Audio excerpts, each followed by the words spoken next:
We're gonna go live.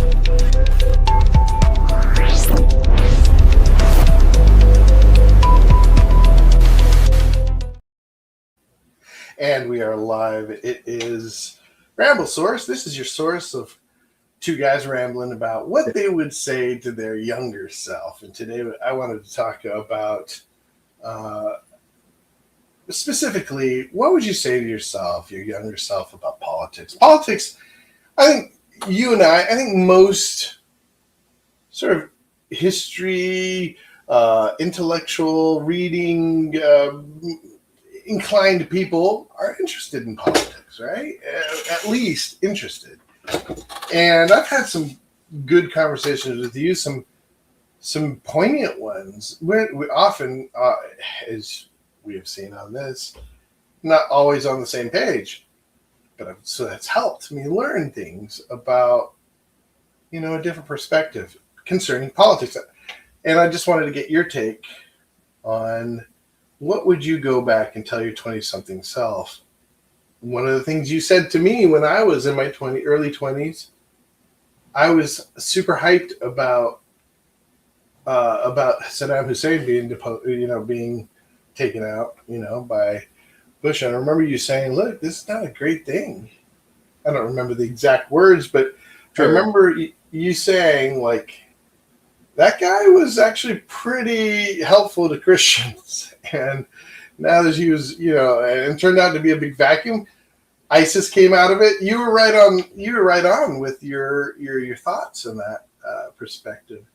So what would you say to your younger self about talking about politics, about your approach to politics? Would it be different than now?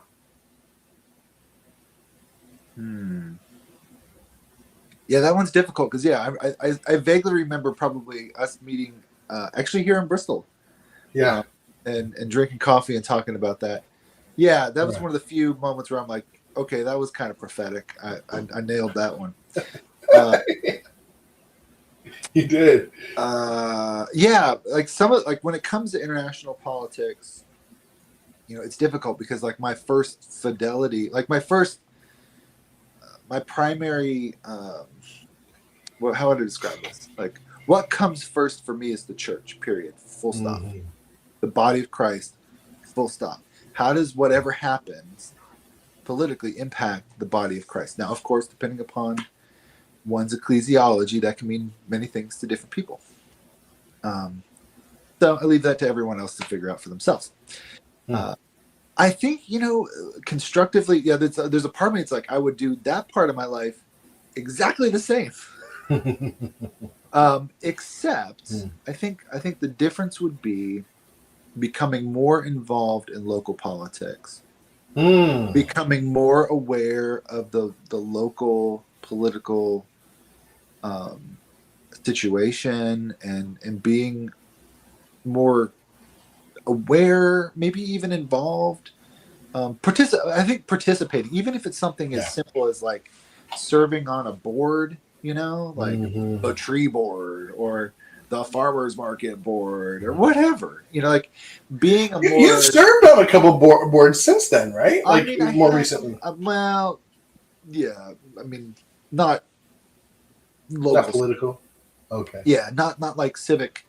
And like even if I switch the word political to civic, the life of the city, you know what I mean? Like there's politics, right? And there's an art to politics. But again, that's like leadership. It's like you're trying to achieve particular ends. You're trying to create a particular outcome. It's the use of power, and there's communication. And how do you manipulate people or lead people? Same thing at times, right? Like, that's a whole thing unto itself. And being aware of it is important, so that way you can know, like, oh, am I being manipulated right now? Like the communication that I'm receiving, is that an attempt to lead me to do something? But being involved civically, locally, I think if I could have a sit down with my 20-year-old self, be like, look, at some point you're going to settle down, and maybe you should care about your neighbor in a bigger way. right? Like expand your sphere of influence here. Be open to Mm, those up. Like go and look. I probably until it's only now that I'm like, I think I'd be interested in that opportunity, but I have not built the relationships, the network interesting. to do that. It's not to Well, say I couldn't if at this point in my life I've taken a different path where I really do need to be kind of generally out of the limelight. mm, I need to be a person that's known but not known. mm. Like people know that I exist, but they know that I'm a professional secret keeper. I don't go out there. I'm not working some agenda.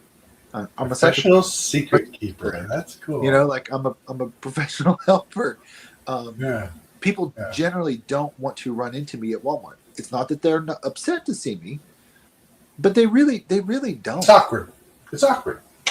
Yeah, Yeah, yeah.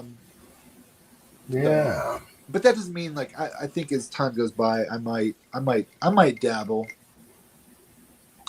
I might Well, dabble. that's Like interesting. school board, like But you've stayed in the same place since your 20s, right? Like you haven't really region gone to in region. region. And, I've been here in Bristol since my youngest daughter turns 12 today, oh, happy and we birthday. we moved in the year before that, so we've been here 13 years. 13 years. See, I don't think well, the interesting thing for me is back in my early 20s, I was sort of starting to get involved, not involved, starting to put some roots down in Illinois, in the suburbs of Right, Illinois, but Chicagoland. that's not really, local politics there is really complicated. Politics in general is complicated there, and Mm-hmm. I would like to go back and tell myself to be more involved. Part of me thinks I wish I could go back and tell myself to to live in a place that is more conducive to that, to care more about where I live and to be more intentional about putting roots down. I think that Yeah. local politics in general, and where you live there's a lot to be said about that. Mm-hmm. And I think I was too cavalier and unconcerned, like where you live. Like I come from a missionary family. Right. Oh, It where you doesn't really live, matter, right? Yeah, but looking back, it really does. When you have a It family. can, yeah, it can. Yeah, my brother and I were having a discussion about the word based. You know how you say someone's really based? That's sort of a conservative way of saying somebody is grounded or What the kids based. say is, yeah, The kids, something the kids say. And based. I like the word in terms of thinking about it, in terms of having a base. Like a And home. getting into some Wendell Berry, like being limited by the people you're around, having a border. Yeah, because everyone has one. Should. Some people's are bigger than others. Yeah. No one is universal. There is a limit to power. There is a limit to influence. There is a place, like, I don't care who you are. You could be the president of the United States, and yes, you are going to influence people on the globe. But on some practical level, like, there are people on this planet that it doesn't really matter who the president of the United States really is. Right. It's not really going to change the tenor of their life if you live in there's somebody somewhere that's outside of that scope. I'll just put it like Oh, that. yeah. Absolutely. I'll throw that. It's not to say that, like, that's a big number of people. It's just well, even the scope of time, right? Like after 4 years or 8 years, depending on how long they're sure. in office. Yeah, that scope gets a lot smaller, so that the boundaries of time, in itself. It changes. It's flexing. It's moving. Yeah. So politics, I think there is, when you talk about local politics and the civic duty, the civic right, like the life of the city. Yeah, I think right, like civic life. I really like that because that would be the first place my brain goes is, hey, before you start thinking politics and power and influence and maneuvering, manipulating, whatever, start thinking about what your sphere is. This is what I would say to my younger self. Like, what is your sphere? Yeah. And what does God have for you in that sphere? You know? Yeah. What does he put in your heart? Right? Yeah. Maybe it is the trees, you know? Like maybe it is something as simple as like you're on the committee or the board that makes sure that your local, you know, folks are planting trees or running a good farmer's market or cleaning up the trash cleaning or up the right or whatever. You know, tourism, you know, like the marketing, whatever, right? And if you find yourself, you know, like, oh, you're pretty good at this, well, great, you know, move on up, right? Yeah. My struggle is that most of the people that want to be in power are the last people that should be in power. Yeah. That is a general rule, right? Well, like, I mean, part of it is because their desire, their ambition to be in power sort of accelerate, you know, right? They're on the accelerated plan. They skip steps and they take shortcuts and they do everything they can to get to the top and miss some of the steps along the way. Right. Ambition is kind of sometimes, though not exclusively, in a unique position opposite of humility. Yeah. And if you like Jesus, humility's got to be a pretty big value. I'm just saying. Yeah. I mean, yeah. You know, I don't know how we can get away from how else to put it. Too, you know, yeah. Like have this mind with right who. Okay, so you know, yeah, this is true. I'm just saying. This is true. You know. Well, and so what would you say? So how does that translate to your message to your younger self?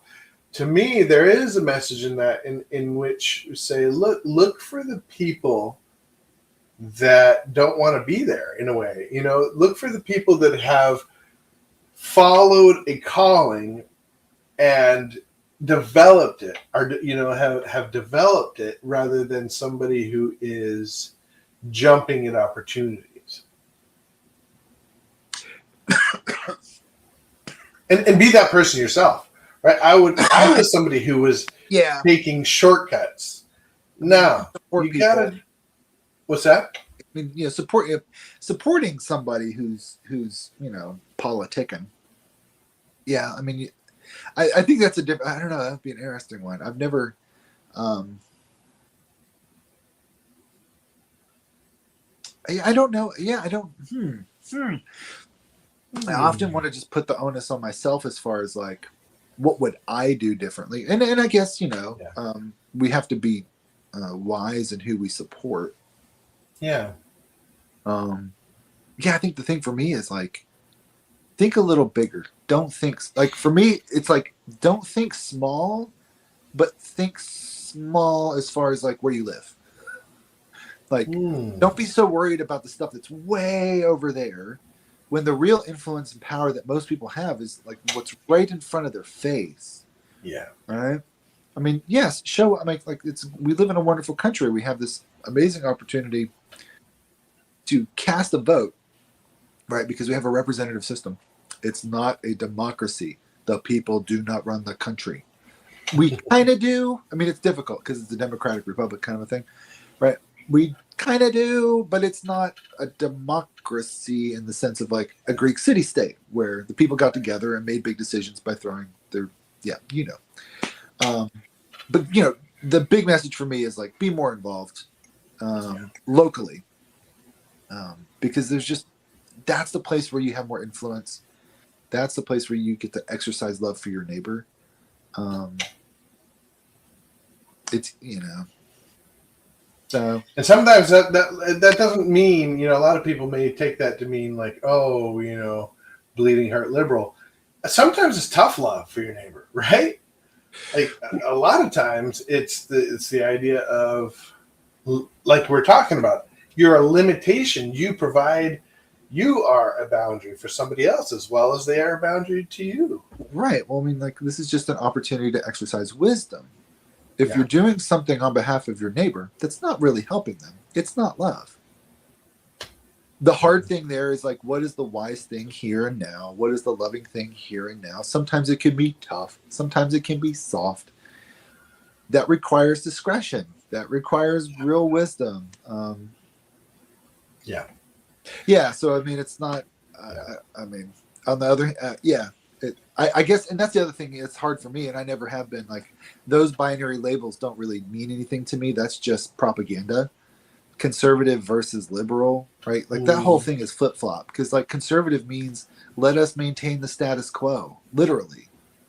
Mm-hmm. Mm-hmm. Well, that's probably not a good idea, right? Liberal, right? Liberal literally means freedom, right? That sounds good to me. I like freedom. I like liber.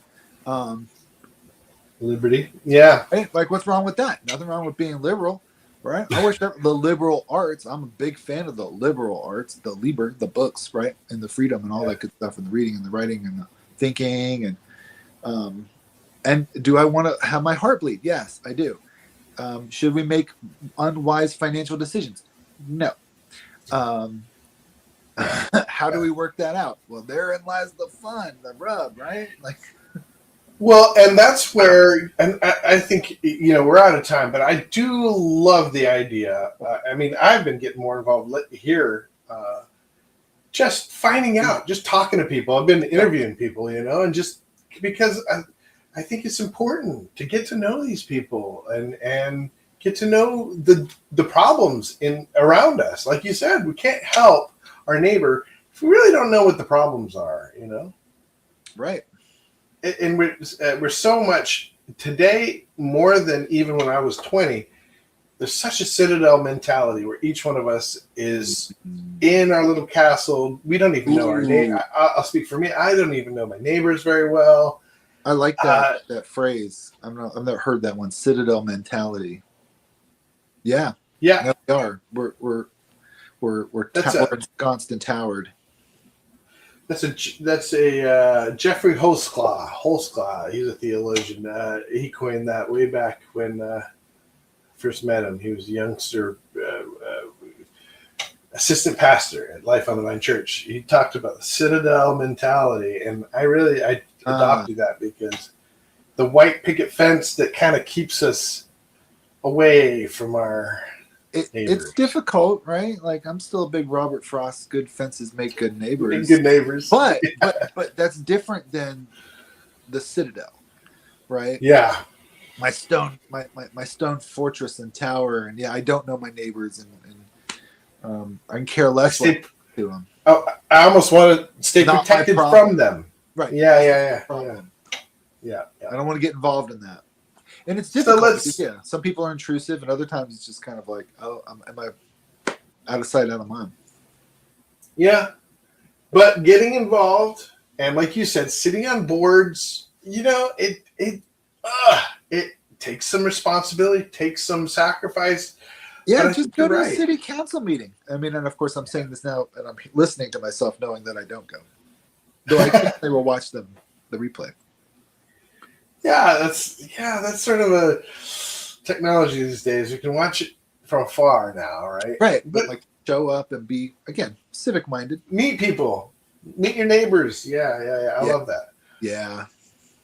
Well, I think this is the first time we've had a real concrete thing that we can say, and I think that is get involved locally with your local civic opportunities, right? Meetings, get involved and listen, right? Like, it goes back to what you don't have to go there to talk as much as listen.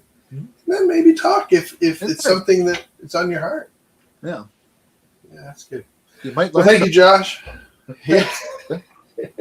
It's always good to think through these things with you. I appreciate you. And this is our new time, Mondays. We'll be doing it on Mondays from now on.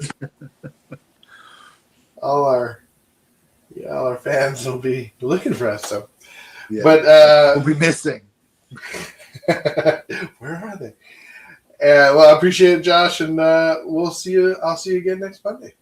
Lord willing, the creek don't rise. Amen.